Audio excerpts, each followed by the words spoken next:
अयान के पिता ने कहा, मैं इतनी देर तक इंतजार नहीं कर सकता। अयान ने रुक कर कहा, मुझे एक लड़की से मोहब्बत है। उसका बाप गुस्से में पूछा, किस लड़की से? अयान थोड़ी देर चुप रहा, फिर बोला, एक लड़की है। कौन है वो? क्या नाम है उसका? सारा नाम है उसका, मेरे साथ कॉलेज में पढ़ती है। ये सुनकर अयान के पिता जोर जोर से हंसने लगे और कहने लगे, ख्याली पुलाव पकाना बंद कर। तुम्हारी शादी उसी लड़की से हो रही है। क्या वह तुम्हें पसंद करती है? अयान ये सुनकर हैरान हो गया। ये सब कैसे हो गया? उसकी समझ में नहीं आता था। कहीं उसका बाप झूठ तो नहीं बोल रहा था? उसका जवाब उसके पिता को नहीं मिला था। उन्होंने फिर कड़क कर पूछा, अयान मुझे बताओ, क्या तुम्हें सारा पसंद करती है? अयान ने कहा, जी नहीं। तुम्हें यह कैसे पता चला कि वह तुम्हें पसंद नहीं करती है? जी वह मैंने उसे एक बार मैंने मोहब्बत का इजहार किया था, लेकिन उसने मुझे मना कर दिया। अयान के पिताजी ने अपने गंजे सर को थोड़ी देर के लिए खुजलाया और कहा, तो फिर यह रिश्ता नहीं होना चाहिए।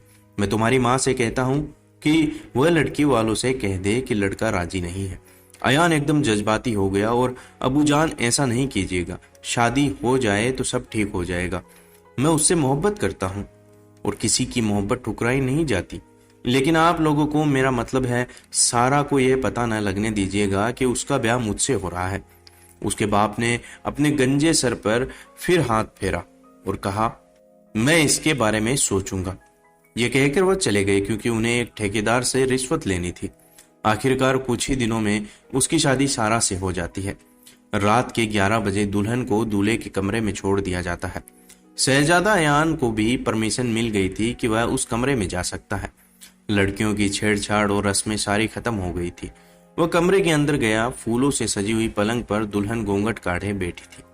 शहजादा अयान एहतियात बरतते हुए, धड़कते हुए दिल के साथ पलंग पर दुल्हन के पास बैठ गया। काफी देर तक वह अपनी बीवी से कोई बात नहीं कर सका। उसको ऐसा महसूस होता था कि उसके पास वही कॉलेज वाला बैग होता जिसको वह उठाने नहीं देगी।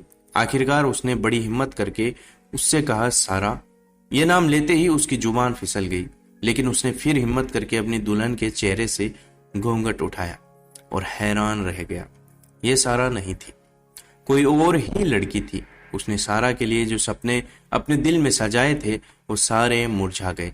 दोस्तों, कभी कभी जैसा हम सोचते हैं वैसा नहीं होता, इसलिए वो सब भूल कर आगे बढ़ना चाहिए।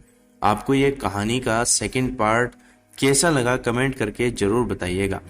चैनल पर नए हैं तो चैनल को सब्सक्राइब जरूर कीजिएगा।